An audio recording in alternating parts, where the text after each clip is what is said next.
are you listening to? Straight Talk with Kim and Carolyn.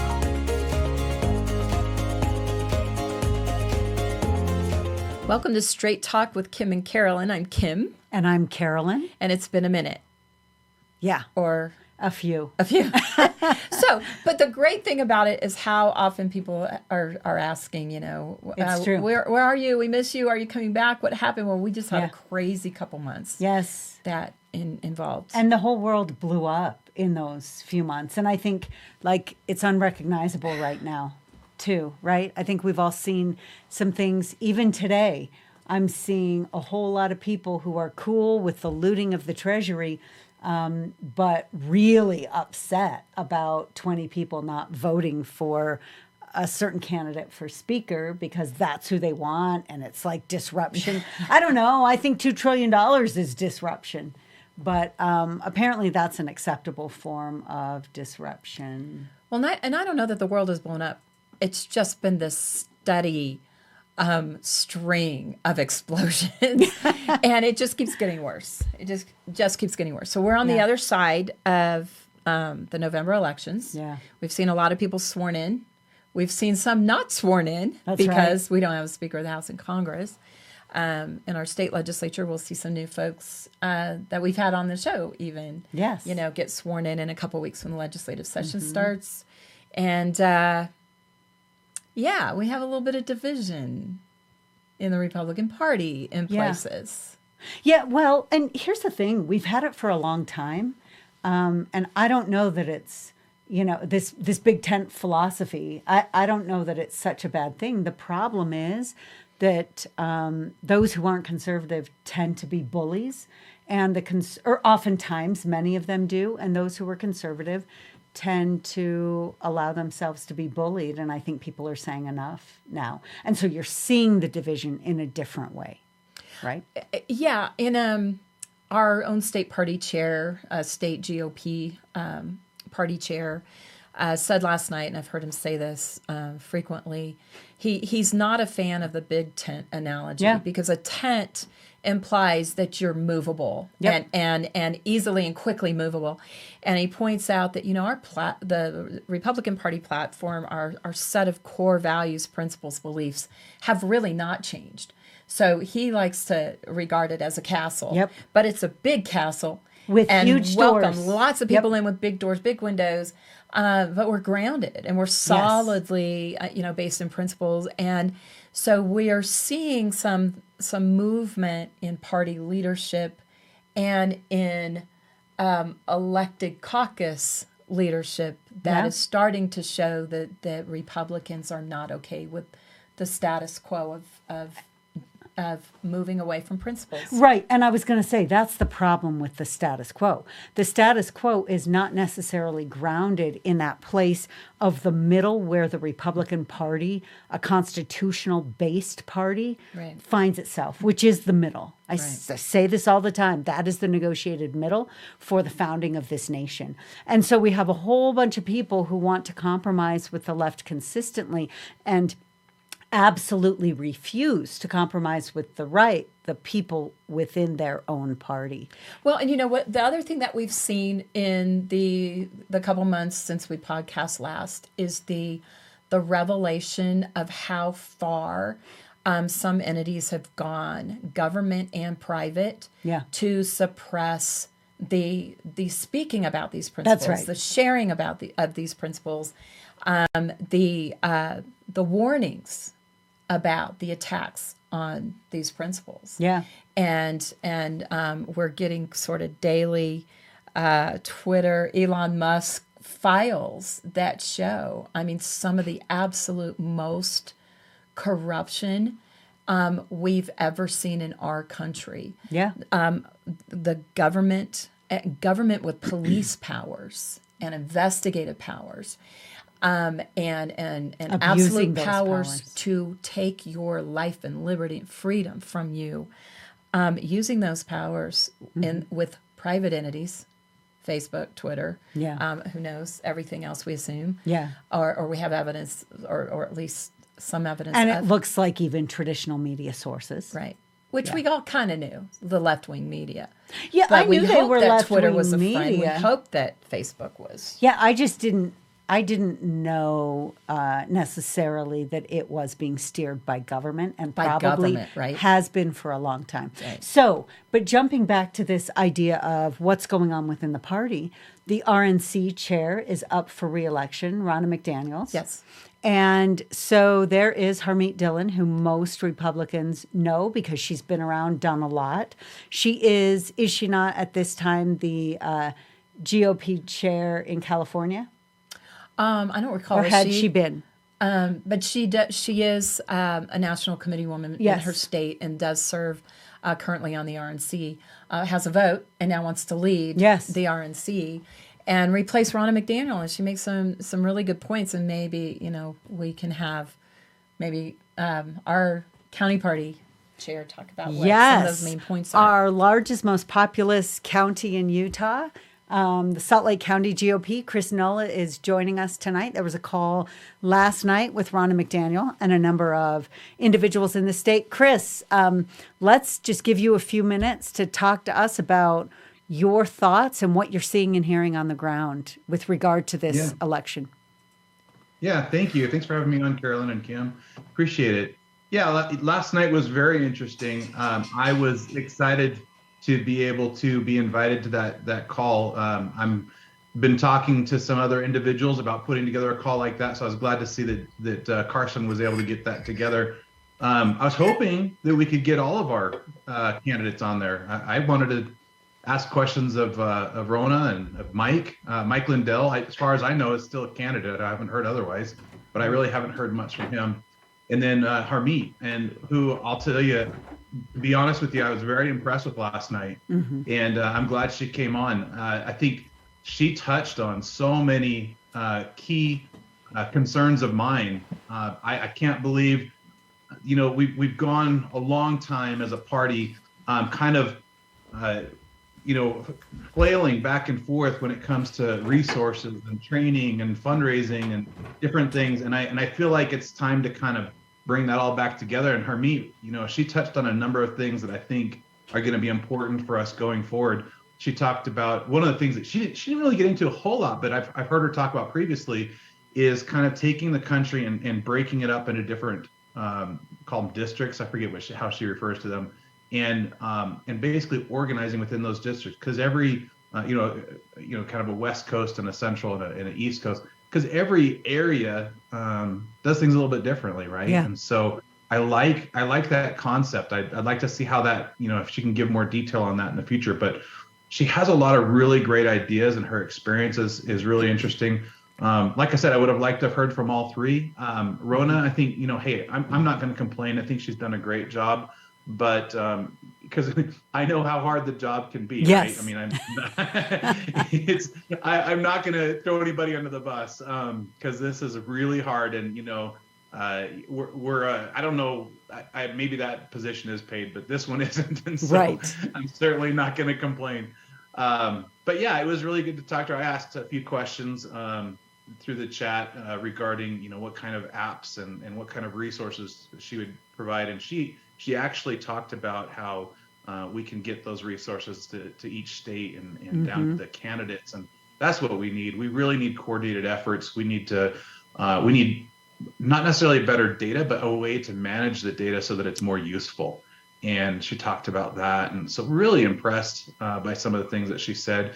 And, the other thing that I came away with is she's a really principled individual, which is something I think this party really needs. We can't keep on flailing and gotta be careful what I say, because I hate to use labels, but there are people who are not focused on our principles in the party, and we need people who are focused on our principles. And I got the impression that she is really focused on our principles. That we all, we are united on our platform, and that's what brings us together. And so we need somebody, and we need candidates to be specific, who truly promote those principles, and I felt like she did. So I was, like I said, very impressed with her. And so well, and like you mentioned, you have this experience of running the county party for what, a year and a half at this point. Yeah. Is that right? Almost 2 years. Yep. Okay, yeah, almost 2 years. Thank you very much. I've worked closely with you a number of times on a number of things over that period of time. And so you see what those needs are on the ground. And so you can look, it seems to me what you're saying is as well, you can look at what she's saying and see that she understands the type of things that you're dealing with and is ready to kind of meet those needs in a way that maybe hasn't been done as, I don't know, clearly in the past or as actively in the past in your experience? Yeah, and I'll give you an example. Something I've been harping on this whole time that I've been chair is that at least in Utah, we're not given the data for our membership. That's absurd to me. Yeah. That is absolutely absurd. If you look at, go sign up for an Amazon account, Netflix account, or a gym membership. You're going to give them your phone number. You're going to give them your email address. You're going to give them your address. They're going to have all this information, let alone the credit card number, right? Yeah, yeah. Well, I mean, we got about 600,000 registered voters here in Salt Lake County, and I only get names and addresses, and then some, like whether they voted or not, some of that information, and that's all I get. So the only way I can communicate as a chair, as the leadership of the party, the only way I can communicate is if I mail them letters. Yeah. In the mail, the post office. Yeah. That's the most expensive way, the most complex way to communicate with our party membership. And that's absurd. When we try to have caucus, we try to invite everybody, but I can't. It's way too expensive for me to send out letters to everybody to invite them.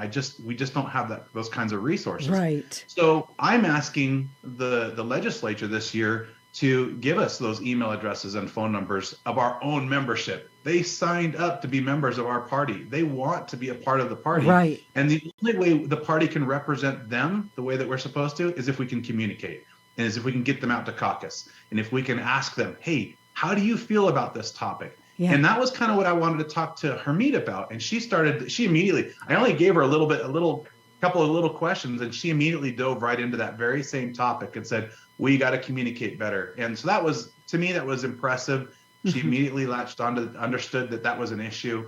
And if she can go in there and as chair and start, helping us with those types of resources, with the apps, with the data, things like that, to help us truly represent the party again and those principles, then I think we're going to have a huge impact going forward. So No, go ahead.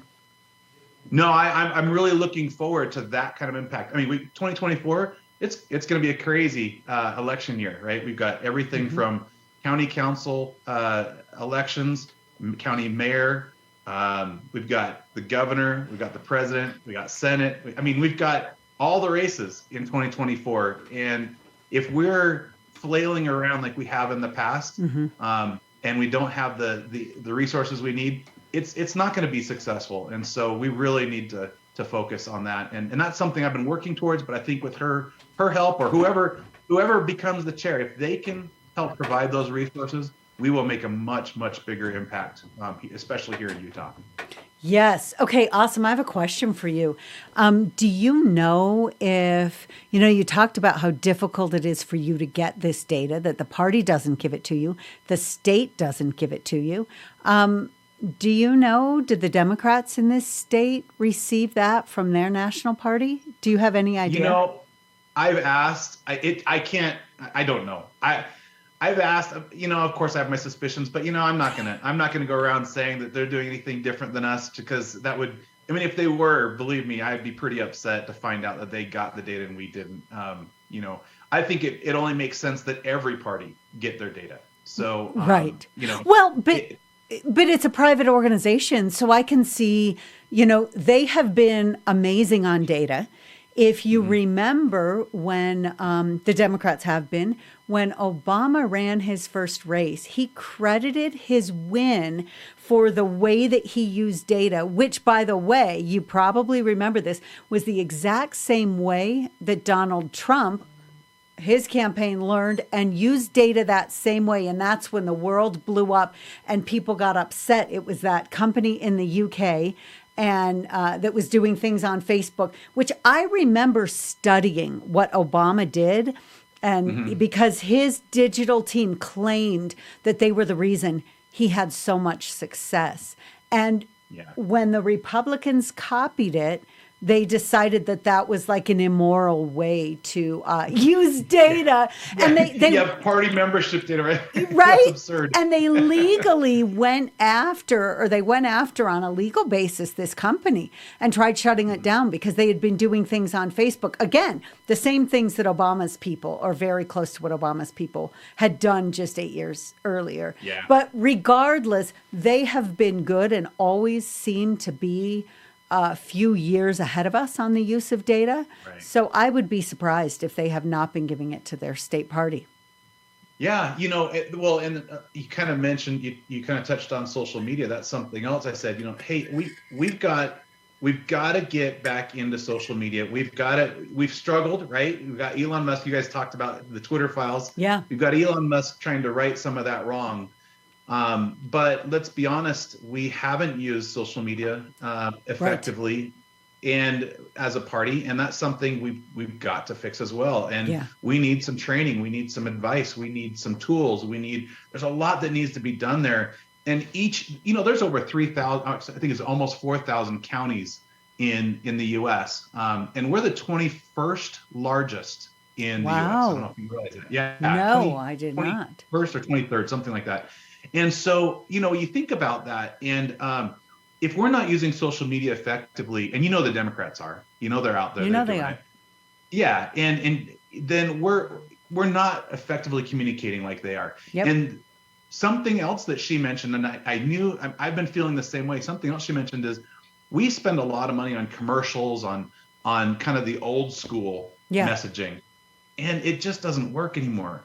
I mean, my kids don't watch any live TV. We don't watch live TV in my house. It's the social media, and I hate to say the TikTok, but it is the TikTok. It's the YouTube. It's the Twitter. That's and Instagram. That's where they see, the commercials that we used to see. That doesn't exist anymore. For majority of America. And so we've got to get smarter. And by the way, the old style of commercials is the most expensive. Again, the most expensive way to communicate. So we've got to be smarter. Yeah, well, I was excited. Kim and I were both able to jump on that call last night. I was excited that it took place.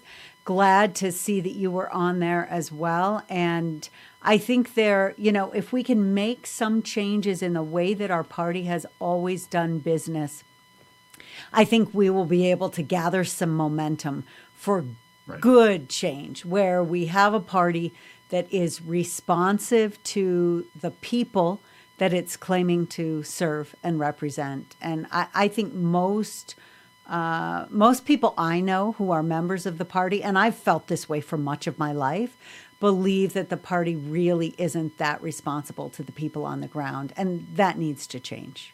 It does. Well, and we've got to stop listening to the media who say that they blame the party for what some of the people in Washington or some of our elected officials are doing. We've got to stop listening to that, because guess what? You and I and my neighbor and their person across the street, they're the party. We are the party.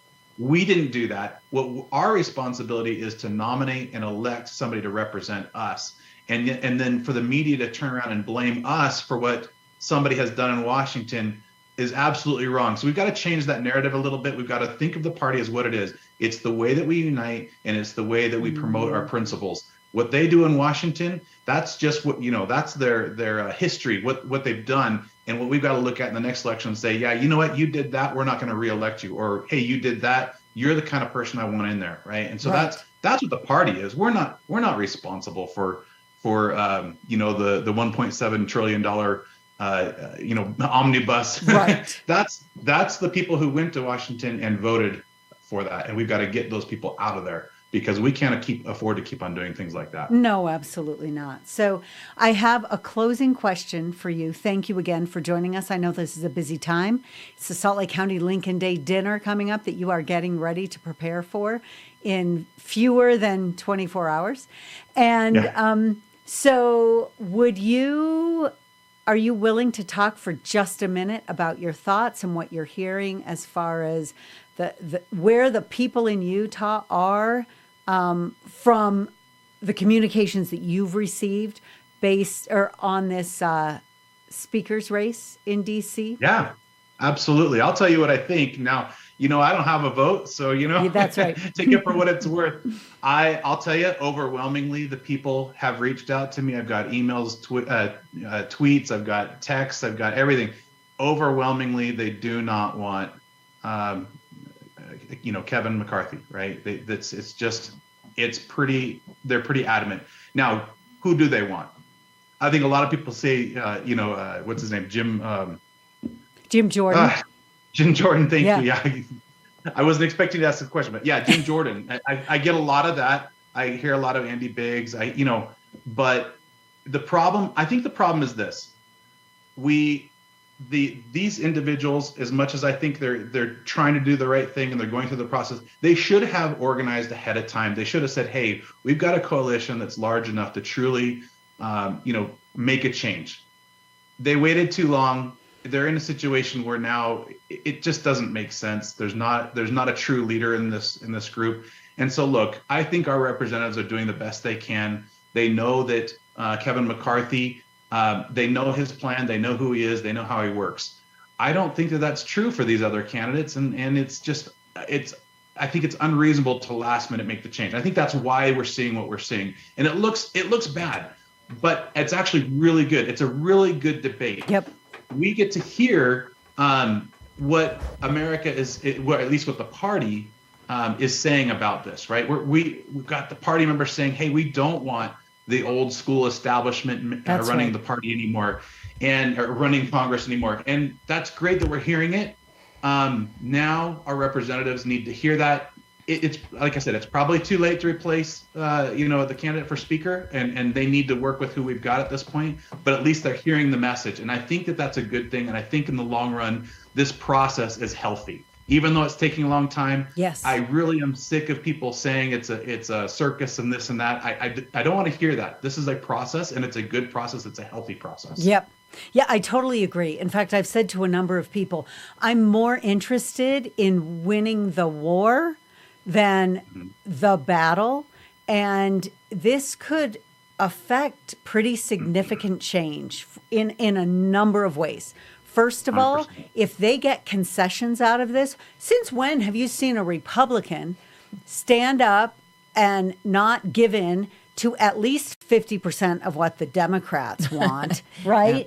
And because that's consistently what we do. And we move further and further away from our principles, but stand up and say, yeah, we don't want this guy for speaker, but at this point, if we don't have anyone else who is a viable candidate, we are going to not vote for this guy until we get some concessions that allow us to control spending, that allow us to have some real oversight, that allow us to control some of the committees. And by us, I mean the Freedom Caucus members, the strong First. conservatives, the America First members, that allow them to have a voice that they do not have with the establishment, right? Right. Like, Yep. that has to happen. And secondly, it's a similar point. In fact, I made much of it here. And that is, we're just not used to, somebody said on Twitter today, this is a clown show. And I'm like, what are the Republicans doing? And I said, they're negotiating. You're just not used to ever seeing that before. Exactly. This is what Thank you. negotiation looks like, okay? Yeah. And it doesn't make things slip through, because guess what? If they had said, oh yeah, we're going to play nice and we're going to all get on McCarthy's side because we're the same party. Again, the same people, let me just add this other little piece into, because the same people who are calling this a clown show and saying that they have no point and they're just out there making a name for themselves, I didn't hear one single peep out of those people when 18 Republican senators voted for a nearly $2 trillion omnibus spending bill, which I correctly have labeled looting the Treasury on the way down. Our country is Rome and stages, and they are looting the Treasury. So don't even tell me that this is a clown show, but that isn't. But that isn't right. I completely agree with you. We can't afford to keep going down this. And look, America's speaking. If you're on Twitter, you're seeing it. It's overwhelming. Yep. We need to, okay, maybe we can't affect the change today, but like you said, we can negotiate. And now we know next time our representatives, all the people in Washington, are going to say, yeah, I may not make that same mistake this time. On notice. Right? And so we're gonna go back towards the more conservative side next time, and it'll be for the good. And that's what I'm excited about. Yep. So, thank you for joining us. We know this was kind of a difficult thing with your schedule right now, but we appreciate it. Your haircut looks great, and we are looking forward to hearing you tomorrow. Well, tell us, Hey, do you want to tell us about Lincoln Day dinner? Yes. Yeah. Tomorrow is our Lincoln Day dinner. We got David Barton, one of my favorite speakers of all time. If you know David, he's a kind of a Christian constitutional historian, amazing guy, lots of great books out there. We've got him coming in to speak to us, some Q&A. And then we've actually got most of our federal delegation are either most of them are sending videos now because they're all going to be stuck in Washington with this the speaker election. but some of them will be speaking, and but it's just an opportunity for us to get together. It's a fundraising event, so yeah, tickets are $100. Let me share with people who may not know this. Chairman Null is. The Lincoln Day dinner is kind of a traditional across the country. It is the primary fundraiser of the year for GOP parties, typically the county parties. So you might be seeing this or hearing this after the Lincoln Day dinner, but I will just put in a plug. Please donate to the Salt Lake County GOP or to your local GOP. Lincoln's birthday is, typically in February, but this is the season. So usually somewhere around January, February, you'll see these Lincoln Day dinners pop up. It's the time to pull out your wallet and help support the party that supports your principles and your beliefs. So our Salt Lake County GOP's put together a great Lincoln Day dinner for tomorrow night. And I hope you've taken a lot of money because our county needs a lot of money. Because we have a lot of junk in our county. We need to win elections, and we need to, keep the party strong in this area. So, and Carolyn and I are both residents of Salt Lake County. So, so please give. Yeah. and I just want to say one more thing. Thank you for letting me give that, make that plug. And yes, we do need the donations. I just got to tell you, I looked at the financials from this last election cycle. The Democrats get so much money from out of state. They have 8 full-time employees. We've got 0. What? Ours are all volunteer. It's unbelievable. And they're a tiny party. How does that happen? I think we need to start stepping up. We need to give a little bit more. We need to volunteer a little bit more, and we've got to make a difference. And so I'm calling on anybody who hears this. Please go to our page, slcogop.com, and donate. We need it, and we need it bad. Thanks, Alrighty, Chris. Thanks for all of your sacrifices. Thanks for joining us. Thanks. So, yeah, a lot going on. I think our days are filled with drama right now if we allow ourselves to be sucked into it. But it's probably, like I said, I care more about us winning the war than every little battle and actually waging the fight, because I'm not seeing that from the centrist in our party, willingness to even engage in the fight and start to pull us back to constitutional principles. Right. Well, if you look at, just the last 2 months that we've been just kind of pummeled with so many things and haven't been podcasting, but just in the revelations have just been absolutely incredible. The revelations of the extent to which, again, our government, private sector has really gone to suppress conservative voices. Yeah. And you know what they say, when you're taking the fire, Yep.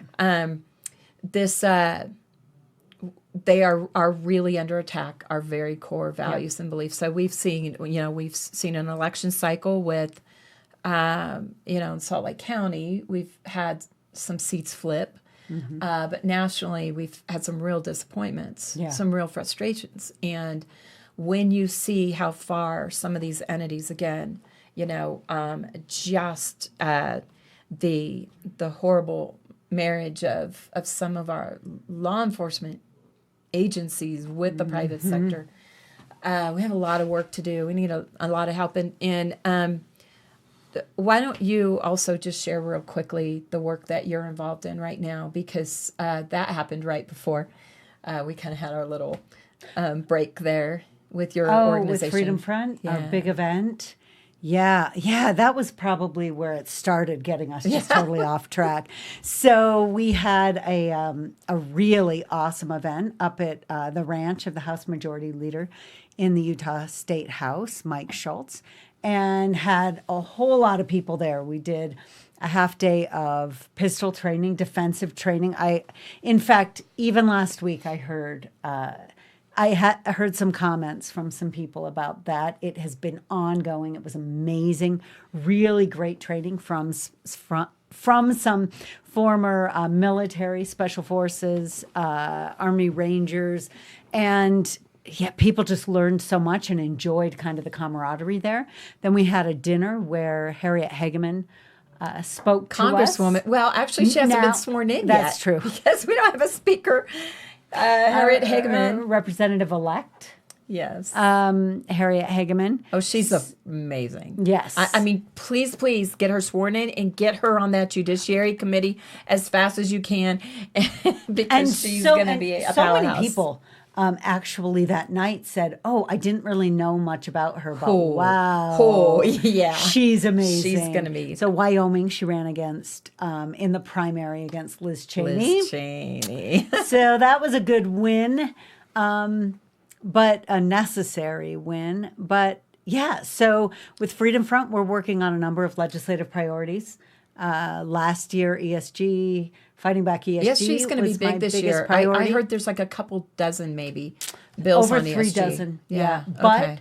But leadership in both the House and Senate are working to kind of consolidate. There is a state senator and House member who've been put in charge of herding cats. And again, I love that my own state House rep, Cheryl Acton, really brought the first legislation forward last year. She was number one. Not quite ready. We're still trying to wrap our brains around what this ESG thing even is, but she led out on that. And then our own state treasurer, Marlo Oaks, really stepped into the space and opened a Pandora's box he wasn't expecting, is now a national leader and a national leader among other state treasurers about, look at where some of this public money is going, and look at how it's being used against people. Yeah. And but get this. So I read something about this the other day, but I haven't dug into it. And that is that ERISA, I think it is, ERISA, it's federal legislation that deals with kind of the protection of retirement funds. Right. And it was, there was a rule change that allows, it looks to me from what I read, that it takes away kind of fiduciary responsibility of the administrator of these funds. They don't use those words, but basically they no longer, with this rule change, no longer have to manage those funds for the best financial interest of the retirees who are invested in them. Which is a key point, is it should be managed in the best interest of the retiree and the beneficiary. The best financial interest. The best financial interest. This is how you get the ESG stuff, right? They're trying to combat the things that we're looking at, and other they'll say, states but are you know looking what, at. you're not green enough, and so it's in your best interest to be more green. Well, they tried using that argument previously, and I think they'll continue trying to use that argument. But this is going even a step further. It doesn't have to be in your best interest. Right. And other people's So best they don't interest. even have to make that argument anymore. Right. But I haven't dug into the Crazy. details. Yeah, that is crazy. So that kind of thing's really scary. But yeah, ESG, we will combat it in the state. Marlo has been able to bring a lot of people together on this issue, people who were not supportive of these policies, of making changes to these policies last legislative session, now are. And I credit Marlo completely for that change. And of course, Cheryl Acton, who first went into that space, but boy, And Marlo took the did. fire. Marlo Yes. opened that Pandora's Yes. box.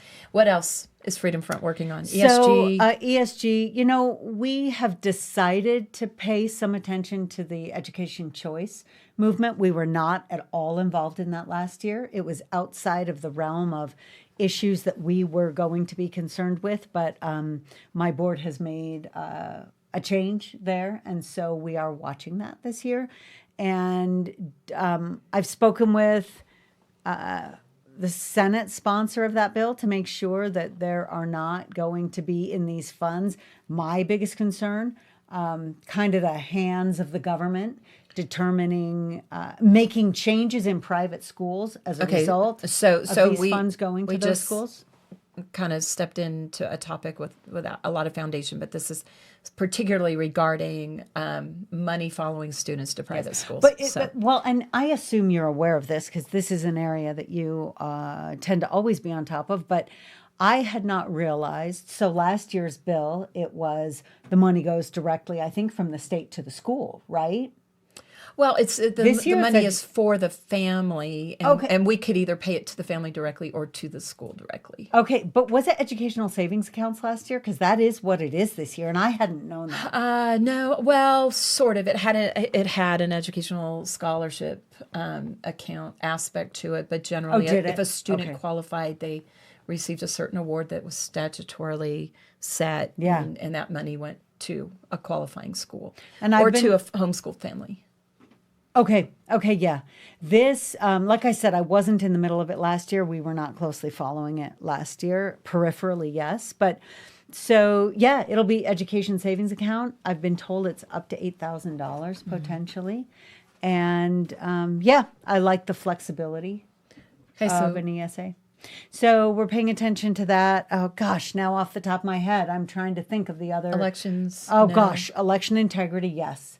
That we are, my board is very, very interested in making progress on that and looking at some things that we can do non-legislatively there as well. Okay.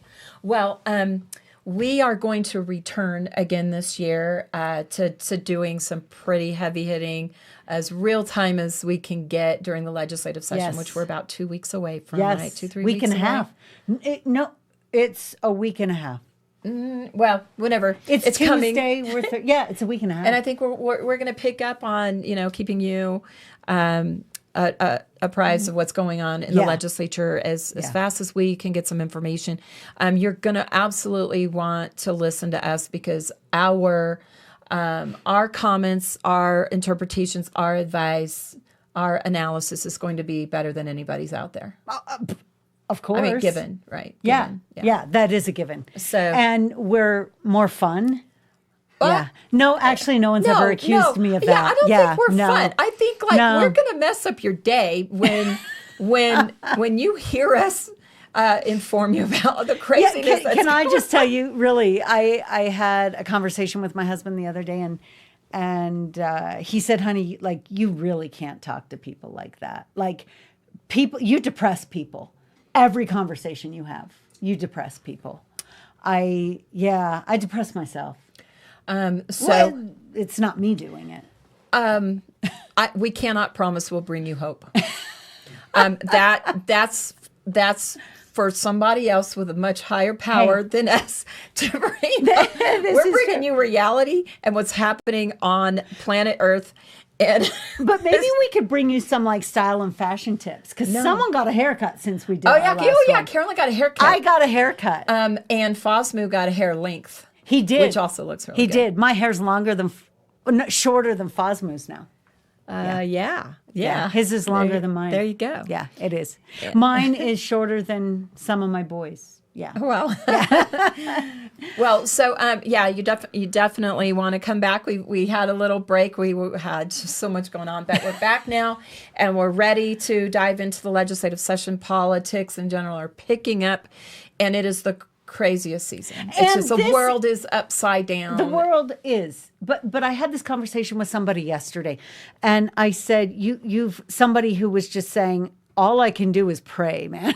And I said, yes. I said, look, here's the thing. I mean, there are days when I just want my garden and I don't want this, right? But the fact of the matter is we would not be happy living in ordinary times with nothing. I could handle peace all around me, but nothing you worth own fighting for. And you own a garden. So there's that. Yeah, there and is that. You can purchase plants and water them until you can't water Until them. I can't water them. Until you can't even buy, I don't know, chickens are coming next Yeah. for you. So I know Yeah. we're both getting chickens. So, Yeah. okay. So yeah, stay tuned because Stay we're back. tuned. We're back and we're not holding back. And No. So thank you for joining us for another episode of Straight Talk with Kim and Carolyn. We will be on again soon with guests to talk about more of the goings on in Utah and nationally that you care about most. See you next time. Thanks, Fosmu. You're welcome.